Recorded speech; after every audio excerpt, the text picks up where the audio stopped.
तो आज हम सोयल टेस्टिंग करेंगे। तो सबसे पहले हम ईसी, ओसी और पीएच निकालेंगे।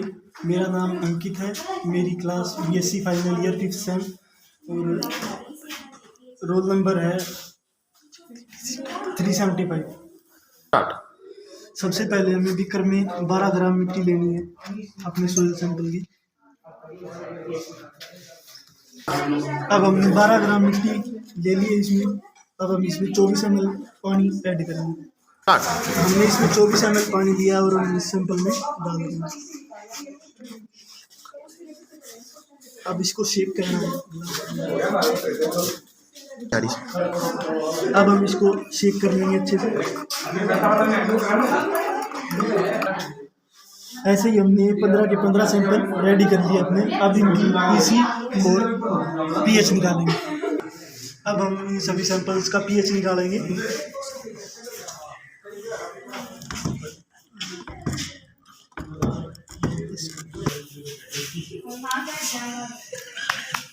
कर दिया।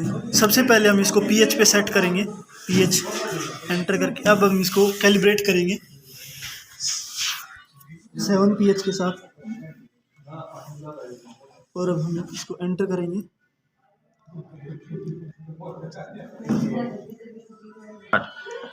ये कैलिब्रेट हो गया 7 के साथ। अब हम इसको 4 पीएच के साथ कैलिब्रेट करेंगे।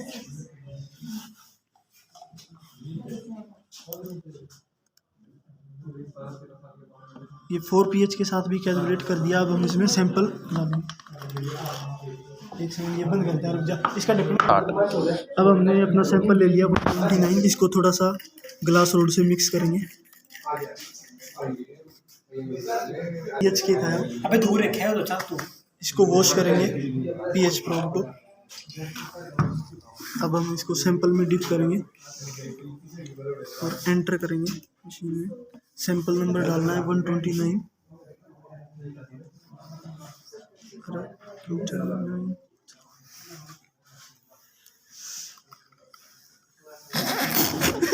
स्टार्ट।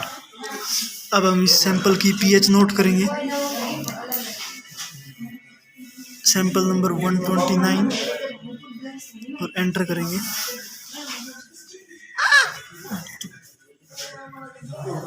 जैसे कि पीएच अब इंक्रीज करती जा रही है।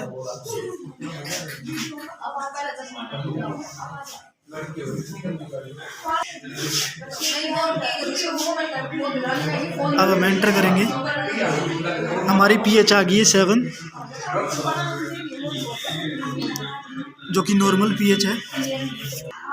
अब इसी प्रकार हम इन सभी सैंपल्स की पीएच नोट करेंगे। ऐसे ही हमने पीएच निकाल ली 15 सैंपल्स की और अब हम इनकी ईसी निकालेंगे। अब हम इसको ईसी पे सेट करेंगे, एंटर करके डाउन एरो। अब ये आ गया ईसी, एंटर करके। अब इसको स्टैंडर्ड से कैलिब्रेट करेंगे।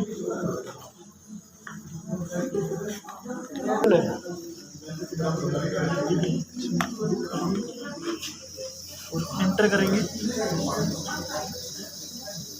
और डाउन एरो करके फिर से एंटर करेंगे। अब ये सैंपल मांगेगा सैंपल। अब हम इसको सैंपल में डिप करेंगे ईसी रोड को और एंटर करेंगे। सैंपल नंबर डालेंगे 121 और फिर एंटर करेंगे। दोबारा एंटर करेंगे और ये हमारी ईसी आ गई 0.919। अब हम इसको वॉश करेंगे और इसी तरह हम ये 15 के 15 सैंपल इनकी ईसी निकालेंगे। और अब हमने 15 के 15 सैंपल्स की ईसी नोट कर ली है। वो इसने इस शीट पे नोट कर लिया हमने। और अब हम इन सैंपल्स की ओसी और निकालेंगे। हमने इस वेइंग मशीन पे बीकर रखा। अब इसको टेयर किया। टेयर करने के बाद इसमें हम 0.48 ग्राम मिट्टी डालेंगे। अब हमने इसमें 0.48 ग्राम मिट्टी डाल ली है। अब हम इसमें 1 ml OC1 लेंगे।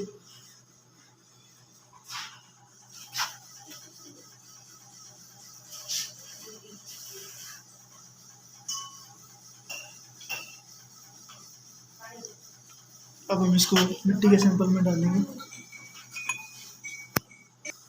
अब हम इसको ब्लैंक भी तैयार कर रहे हैं इसका। इसमें हमने 11 ml वाटर लिया है। इसमें हमने 11 ड्रॉप्स वाटर के लिए हैं और 1 ml OC1।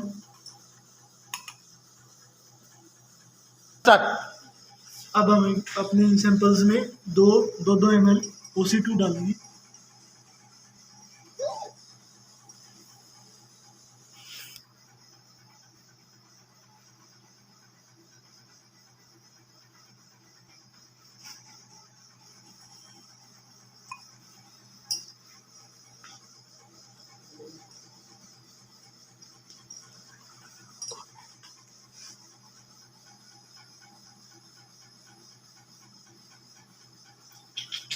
अब इस ब्लैंक में भी डालेंगे सेम। हमने इन सभी सैंपल्स में OC1 और OC2 डाल दिया है। अभी अब इनको हाफ एन आवर के लिए रखेंगे। हमारा हाफ आवर पूरा हो गया इनको रखे हुए। अब हम इन सैंपल्स में 47 ml वाटर डालेंगे। अब हम इसमें मेजरिंग सिलेंडर में 47 ml वाटर लेंगे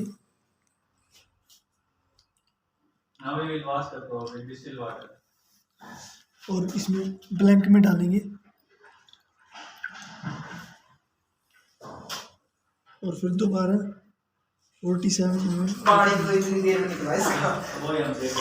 और ये इसमें मिट्टी के सैंपल में डालेंगे और ऐसे ही हम इन सभी सैंपल्स में 47 ml वाटर डालेंगे। अब हमने सभी सैंपल्स में 47 ml वाटर डाल दिया और ये हमारा ब्लैंक है। अब हम इनकी रीडिंग लेंगे, रीडिंग नोट करेंगे। अब हम हमारे सैंपल्स की रीडिंग लेंगे। पहले मशीन को OC पे सेट करेंगे। मैक्रोन्यूट्रिएंट में जाके OC और एंटर करेंगे। अब ये ब्लैंक मांगेगा तो हम एक क्यूबिट लेंगे, क्यूबिट के अंदर ब्लैंक फिल करेंगे।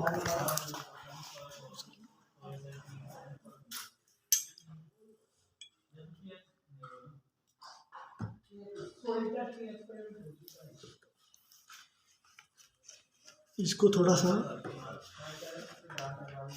फिल्टर पेपर के साथ साफ करके फिर इसके अंदर डालेंगे और अब एंटर करेंगे।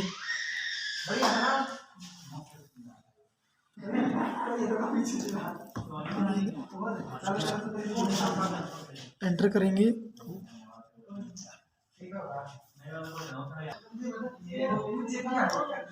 अब ये सैंपल मांगेगा तो अब इसमें सैंपल डालेंगे। वैसे हम इसको क्यूबिट को वॉश करके अभी इसमें हम सैंपल डालेंगे। इसको फिल्टर पेपर के साथ साफ करके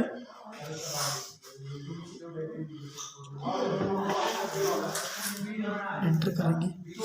अब इसमें सैंपल नंबर डालेंगे। हमारा सैंपल नंबर था 121 और अब एंटर करेंगे और हमारी OC की वैल्यू आ गई है 1.8।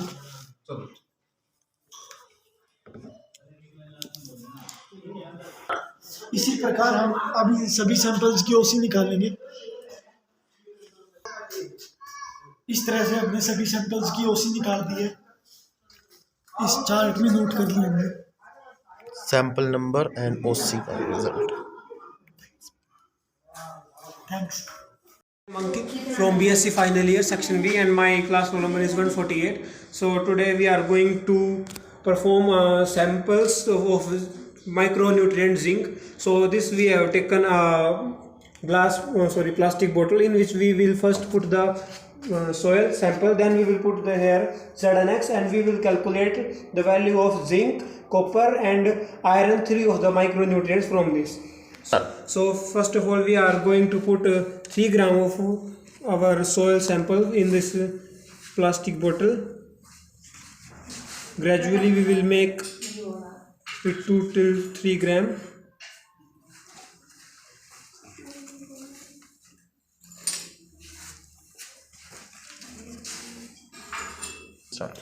Now we have put 3 gram of soil inside this plastic bottle and also we have put filled it with 15 milliliter of ZNX solution. And now we will close these bottles and put them in the shaking machine for shaking these all 15 samples. Now we have closed these bottles cap closed, and we are making it to half an hour, and this will be we have taken this in a shaking machine, and we have taken the time for half an hour and make these samples to shake for half an hour. Now those samples which we taken in the this machine for shaking, this we have filtered them in the samples in this basket. We can, so there are these are zinc samples, these are iron, and these are copper samples, and this all include the total number of samples. So there we will follow the process for them and calculate the values at the end. Now अब इसमें जो ये zinc sample था, इसमें हमने Zn डाल दिया है, Zn1A. अब इसके अंदर हम 2 ml ऑफ Zn2 डालेंगे.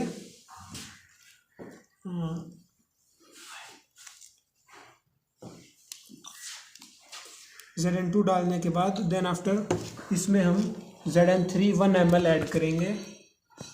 1 ml Zn3 ऐड करने के बाद देन आफ्टर इसमें हम फिर से 2 ml ऑफ Zn4 ऐड कर देंगे, और इसी तरह हम सभी सैंपल्स में ऐड करेंगे. Now we have prepared these zinc samples, and now we are going to make preparation of these Fe samples.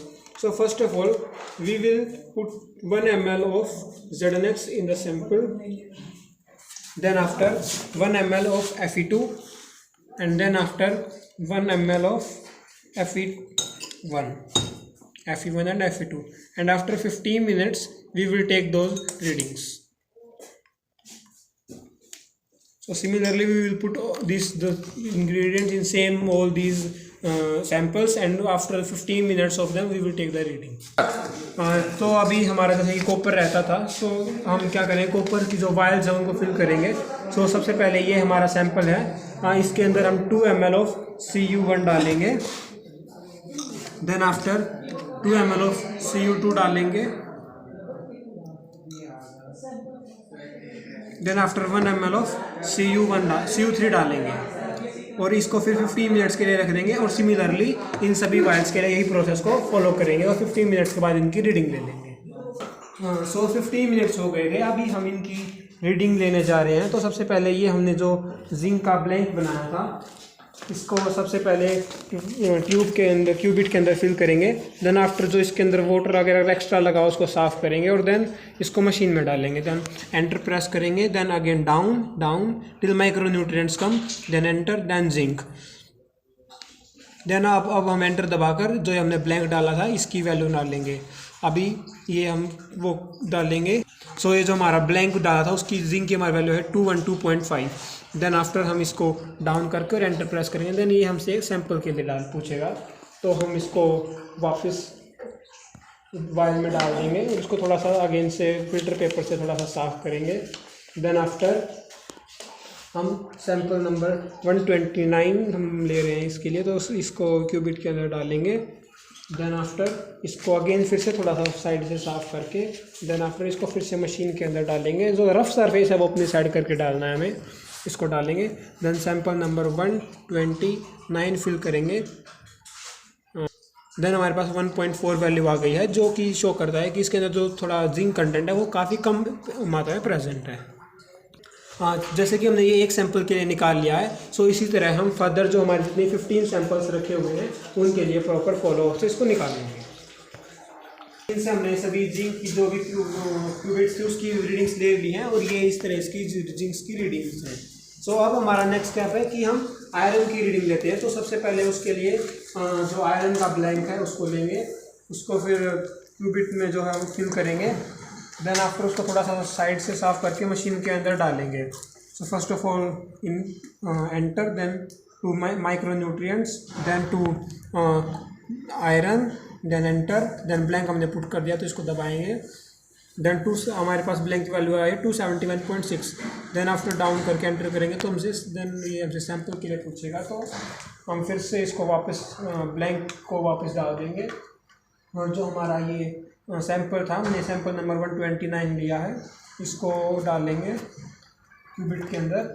Then after इसको अगर साइड से थोड़ा सा साफ़ करके फिल्टर पेपर के साथ मशीन के अंदर डालेंगे और फिर देन एंटर प्रेस करेंगे और देन नंबर डालेंगे। देन आफ्टर एंटर प्रेस करने के बाद हमारे पास वैल्यू आ जाएगी जो कि है 3.68 फॉर 129 सैम्पल नंबर। अब हम इसी तरह बाकी सभी जितने भी सैंपल है उनकी वैल्यू निकालेंगे। सो ये हमारे पास आयरन की जो क्यूबिक पीस की हमने मशीन की तरफ से सारी रीडिंग्स निकाली जो कि एक कॉपर की रीडिंग्स है हमारी। अभी हमारा नेक्स्ट है सॉरी आयरन की रीडिंग्स निकाल ली है। अब नेक्स्ट हमारा काम है कॉपर की रीडिंग निकालना। उसके लिए सबसे पहले हम क्यूबिक के अंदर अपना जो ब्लैंक सॉल्यूशन हमने बनाया था उसको फिल करेंगे और थोड़ा सा साफ़ करने के बाद उसको मशीन में पुट करेंगे। आफ्टर दैट हम एंटर प्रेस करके इसको अगेन से माइक्रो न्यूट्रिएंट्स तक लेके जाएंगे। देन आफ्टर अब हमने कॉपर के निकालना है तो कॉपर के लिए ले जाएंगे। देन एंटर प्रेस करेंगे, ब्लैंक हमने डाल दिया। देन अगेन एंटर प्रेस करेंगे, ये हमारी ब्लैंक की वैल्यू आ गई है। देन आफ्टर हम डाउन करके एंटर प्रेस करेंगे। देन अब इसके अंदर अगर हम सैंपल डालेंगे तो रिस्पेक्टिवली हमें सैंपल की जो है वैल्यू मिल जाएगी। तो फिर उसके लिए सबसे पहले हम थोड़ा सा अगेन इसको साफ़ करेंगे। देन आफ्टर जो हमारे पास कॉपर का सैंपल था हमने इसको अगेन से वही 129 सैंपल नंबर ही लिया है, उसको फिर से हम थोड़ा सा मशीन के अंदर डालेंगे और इससे फिर हम हमारे पास जो कॉपर की वैल्यू है सैंपल नंबर 129 के लिए उसकी जो हमारे पास वैल्यू आ जाएगी। सो जो की वैल्यू है जो कि है 0.0 IS के लिए कर सकती है हर एक के लिए।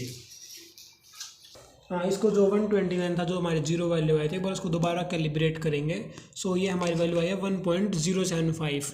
सो अगर जीरो आती तो हम दोबारा कैलिब्रेट करें। इसी तरह हम सभी की बाकी सैंपल्स की वैल्यू निकालेंगे मशीन के थ्रू। स्टार्ट। इसी तरह हमने मशीन के थ्रू सभी जो हमारे कॉपर सैंपल्स थे उसकी जो है रीडिंग्स ले लिए मशीन के थ्रू और ये उनकी वैल्यूज़ हैं रिस्पेक्टिवली। सो ये हमने इस तरह यहाँ पे जिंक, कॉपर और आयरन की वैल्यूज़ निकाली है मशीन के थ्रू। सो इन सभी सॉइल सैंपल्स की। So thank you. ये पोटेशियम एंड सल्फर के सैंपल प्रिपेयर कर लिए हैं। ये बोटल्स में मशीन के थ्रू आधा घंटा शेक करने के बाद इसमें हमने 3 grams of soil, 15 ml of PSX और पिंच ऑफ चारकोल लिया था। और जो हमने इसका ब्लैंक सॉल्यूशन प्रिपेयर किया था उसके लिए हमने 20 ml of PSX and a pinch of charcoal का यूज़ किया था। और सो हमने अभी ये फिल्टर होने रख दिए हैं टेस्ट ट्यूब ट्यूब्स के अंदर और ये फिल्टर होने के बाद इनकी फर्दर रीडिंग्स का फॉलोअप करेंगे। फिल्ट्रेट था उसको अलग अलग से, ये हमारी पोटेशियम की वायल्स हैं और ये हमारी फॉस्फोरस की हैं इसी तरह ये और ये सल्फर की हैं और ये पोटेशियम की हैं। तो अभी इनमें हम अपने जो है PT1, PT2 और PT3 और PS2 इन सभी में डालेंगे और इसमें S1, S2, S3 और सल्फर स्टैंडर्ड इन सल्फर्स की वायल्स में डालेंगे और फिर इसके बाद जो फिर उसके कुछ टाइम बाद उनकी रीडिंग्स लेंगे। हाँ, अभी हम सल्फर स्टैंडर्ड बनाने जा रहे हैं। उसके लिए ये 5 ml of sulphur standard tube में लेंगे। देन आफ्टर उसके लिए जो हमें ब्लैंक प्रिपेयर करना है उसके लिए 5 ml ऑफ ब्लैंक एक्सट्रैक्ट लेंगे। ये ऑलरेडी 4 ml है। 5 ml हमने ब्लैंक एक्सट्रैक्ट ले लिया। तो सबसे उसके बाद हम इसमें प्रोसीजर के हिसाब से 4 ड्रॉप्स ऑफ S3 डालेंगे सल्फर के जो भी स्टैंडर्ड ब्लैंक और सॉल्यूशंस है उसके उन सभी के अंदर। ये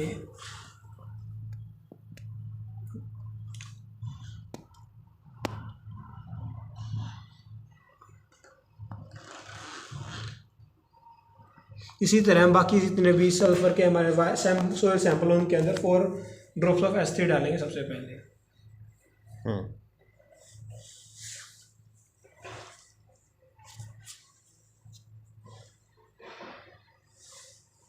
अभी इनमें सब भी हमने 4 ड्रॉप्स ऑफ S3 डाल दिया है। अभी जो ये सल्फर सैंपल्स थे इनके अंदर हम 0.3 ml या फिर 0.2 ग्राम ऑफ S2 डालेंगे। अभी हम इन सभी सैंपल्स के अंदर हमने S2 डाल दिया है। अभी इसको हम थोड़ा सा शेक करेंगे सभी सैंपल्स को विद ब्लैंक और ये क्या है हमारा स्टैंडर्ड दोनों को। हम अभी हमने इनको शेक कर दिया और 5 मिनट इनको हो चुके हैं। सो अभी हम इसमें 1 ml ऑफ S1 डालने जा रहे हैं। तो ये हम सबसे पहले ब्लैंक जो ये हमारा स्टैंडर्ड बनाया था उसके अंदर हम 1 ml ऑफ S1 डालेंगे। सो हमने ये डाल दिया है। तो इसी तरह हम ये जो हमारा स्टैंडर्ड था उसके अंदर 1 ml ऑफ S1 डालेंगे और फिर इसको 10 मिनट तक रख देंगे। स्टार्ट। अभी हमने इनमें S1 डाल दिया है, तो हम इनको थोड़ा सा शेक करके और फिर इसको 25 मिनट्स के लिए रख देंगे। और देन आफ्टर 25 मिनट्स जैसे हमारे पूरे हो जाएंगे तो हम सल्फ़र की जो है रीडिंग्स अपनी निकाल कर रख लेंगे। सो जब तक हमारे ये सल्फ़र सैंपल्स रेडी हो रहे हैं, हम अपने पोटाशियम सैंपल्स भी रेडी कर लेते हैं। उसके लिए सबसे पहले हम सल्फ़र स्टैंडर्ड बनाने जा रहे हैं। उसके लिए हम ले रहे हैं पोटेशियम स्टैंडर्ड। पोटेशियम स्टैंडर्ड बनाने जा रहे हैं, जिसके लिए हम सबसे पहले ले रहे हैं 1 ml ऑफ पोटेशियम स्टैंडर्ड। उसके बाद जो हमारा ब्लैंक आया, मतलब जो हमने ब्लैंक फिल्टर किया था, उसको सभी के अंदर 1 ml ऑफ ड्रॉप वाइज डालेंगे। सो सबसे पहले हम इसको अपने जो ये हमने स्टैंडर्ड बनाया था इसके अंदर 1 ml डालने जा रहे हैं। देन आफ्टर जो हमारे जितने भी सैंपल्स थे उन सभी के अंदर इसको 1 ml पुट करेंगे। 1 ml हमने ऑलरेडी इसके अंदर पहले से ही सोयल सैंपल ले रखा है। उसके बाद 1 ml इसमें हम जो हमारा ब्लैंक एक्सट्रैक्ट आया था उसको पुट करेंगे।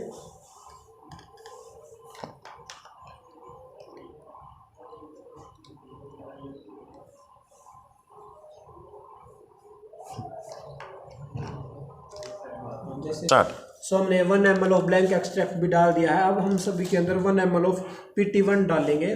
सो सबसे पहले हम अपना जो ब्लैंक बनाया था उसके अंदर 1 ml ऑफ PT1 डालने जा रहे हैं। और इसी तरह से हम अपने ब्लैंक के अंदर भी, स्टैंडर्ड के अंदर भी और जितने भी सोयल सैंपल्स थे उन सभी के अंदर 1 ml ऑफ PT1 डालेंगे। अभी हम इसके अंदर 11 ड्रॉप्स ऑफ PT2 डालेंगे।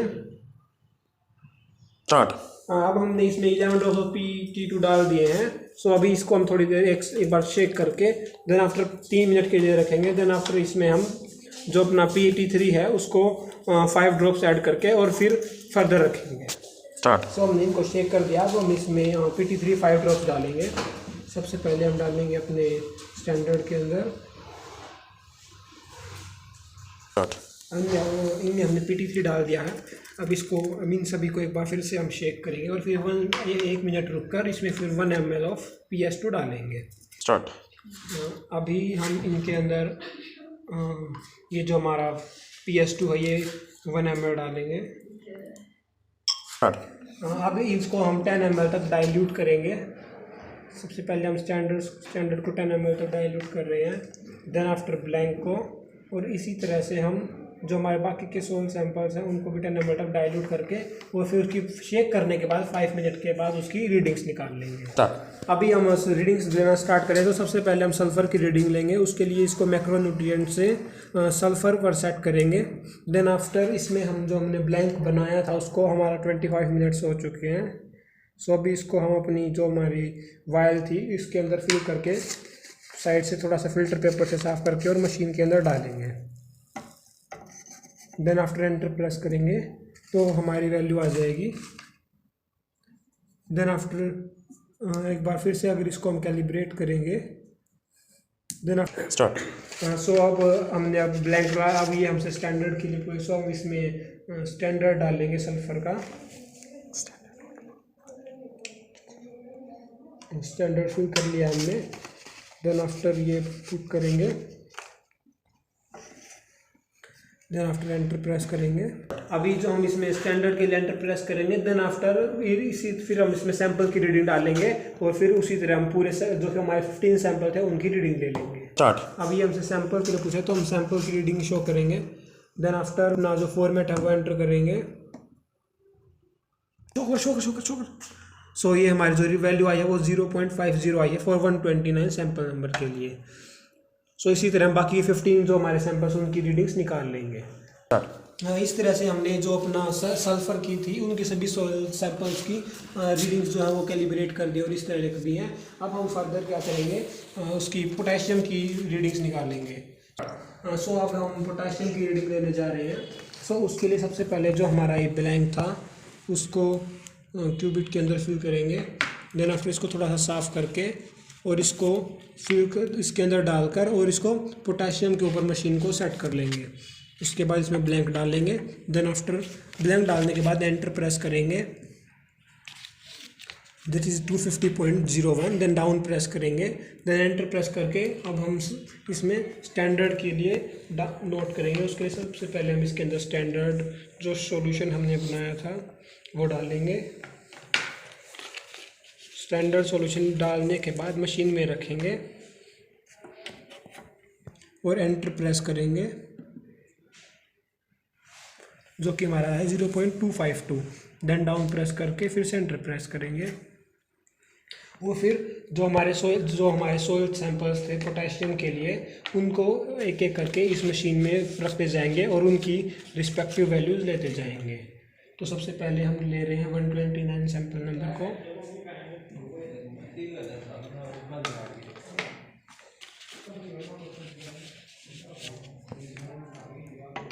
इसको पुट करेंगे, एंटर प्रेस करेंगे, 129 प्रेस करेंगे।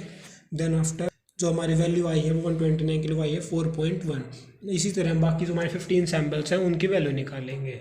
सो हमने मशीन के थ्रू जो हमारे पोटेशियम के जितने भी सैंपल थे, सोइल सैंपल, उनकी रीडिंग निकाल लिया है और उनकी रीडिंग इस प्रकार है। ये सभी हमारे पोटेशियम के और ये हमारे सभी सल्फर के सोइल सैंपल्स की रीडिंग है। किसी की ज़्यादा, वो डिपेंड करता है मिट्टी कहाँ की है। Good morning everyone, I am Rituraj. मैं BSc non medical final year का स्टूडेंट हूँ और मेरा रोल नंबर है 189। आज मैं मैंगनीज का टेस्ट करने जा रहा हूँ। सोइल में कितने अमाउंट में मैंगनीज प्रेजेंट है। 3 ग्राम ऑफ सोइल में 15 ml MnX मिलाया है और उसको आधे घंटे के लिए शेकिंग पे लगाया है और ये शेकिंग चल रही है।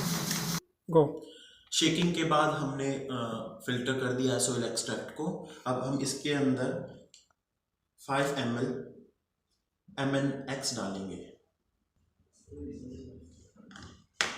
और इसका ब्लैंक तैयार करेंगे 5 ml MnX डाल के।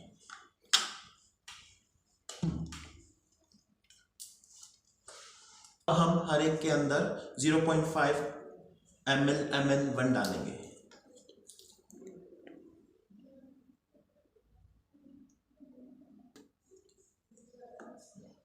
इसी तरह हर एक में डालने के बाद ब्लैंक में भी 0.5 ml MnX डालेंगे।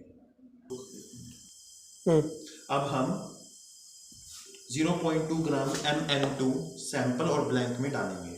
ये हमने पहले ही तोल लिया है। एक सैंपल में डाला और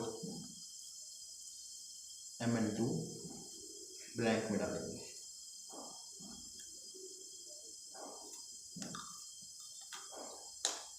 इनको बंद करके 5 से 10 बार अच्छी तरह शेक करेंगे जिससे कि Mn2 डिजोल्व हो जाए। अब हम शेक साथ साथ करते जा रहे हैं और हमने साथ ही साथ पानी भी गर्म होने लगा दिया है। आफ्टर शेकिंग इनको हमें बॉइलिंग वाटर में रखना है। Mn2 डालने के बाद हमने शेक किया और शेकिंग के बाद हमने हमारी सारी वाइल्स को बॉइलिंग वाटर में 5 मिनट के लिए रख दिया है। 5 मिनट तक बॉइलिंग वाटर में रखने के बाद अब हम 15 मिनट बाद इनकी रीडिंग लेंगे। जब तक हमारा मैंगनीज 15 मिनट के वेटिंग में था, हमने फॉस्फोरस के लिए रीडिंग तैयार कर ली है।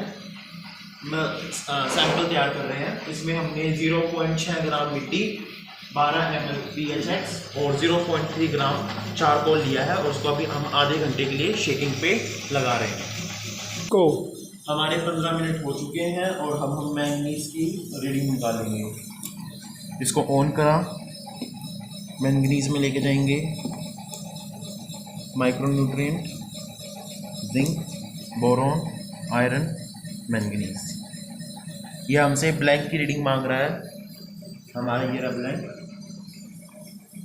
हमने अपनी यूनिट को क्लीन करेंगे ताकि इधर जो भार लग चुका है उसको साफ हो जाए और इसकी रीडिंग लेंगे। एंटर प्रेस करेंगे, हमारे ब्लैंक की रीडिंग आ गई है। डाउन एरो, अब मशीन हमसे सैंपल की रीडिंग मांग रही है।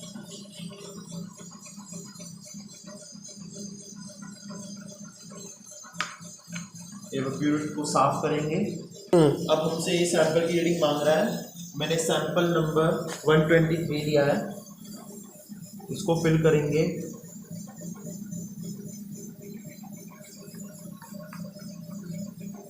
अगर बाहर कुछ लग रहा है तो उसको साफ कर देंगे ताकि मशीन में पानी ना जाए।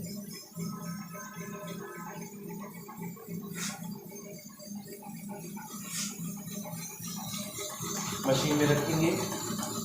सैंपल हमसे फॉर्मेट मांग रहा है 123 और उसको फिर एंटर करेंगे। हमारे मैंगनीज की रीडिंग आई है 17.22। इस तरह से हम अपने सभी 15 सैंपल्स की रीडिंग निकाल लेंगे। इस तरह से हमने मैंगनीज के सभी 15 सैंपल्स की रीडिंग निकाल ली है, जो कि इस तरह से है।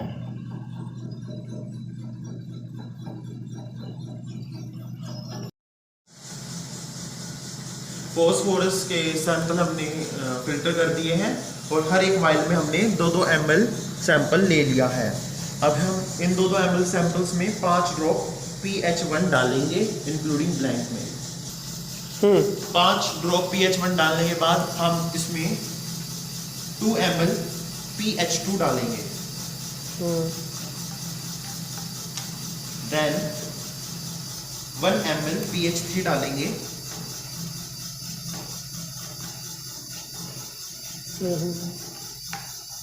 फिर इस पूरे सॉल्यूशन को हम 10 ml तक डाइल्यूट कर देंगे डिस्टिल वाटर के साथ।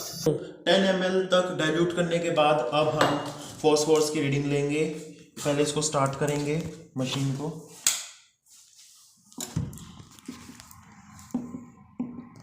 मैक्रोन्यूट्रिएंट फॉस्फोरस, ये हमसे ब्लैंक की रीडिंग मांग रहा है। ये हमारा ब्लैंक सॉल्यूशन रहा।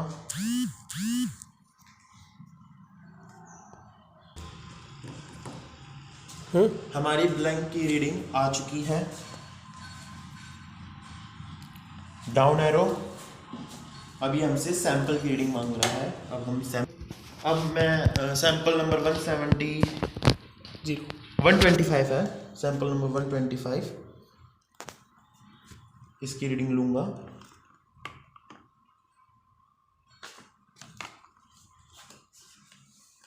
इसको थोड़ा सा साफ कर लेंगे, जो एक्सेस वाटर है वो रिमूव हो जाए।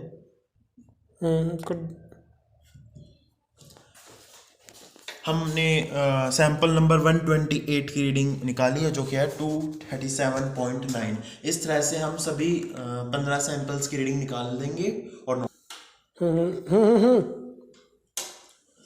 इस तरह से हमने हमारे जो 15 सैंपल थे उनकी सभी 10 की 10 चीज़ें निकाल दी हैं, जिसका ब्यौरा इस प्रकार से है।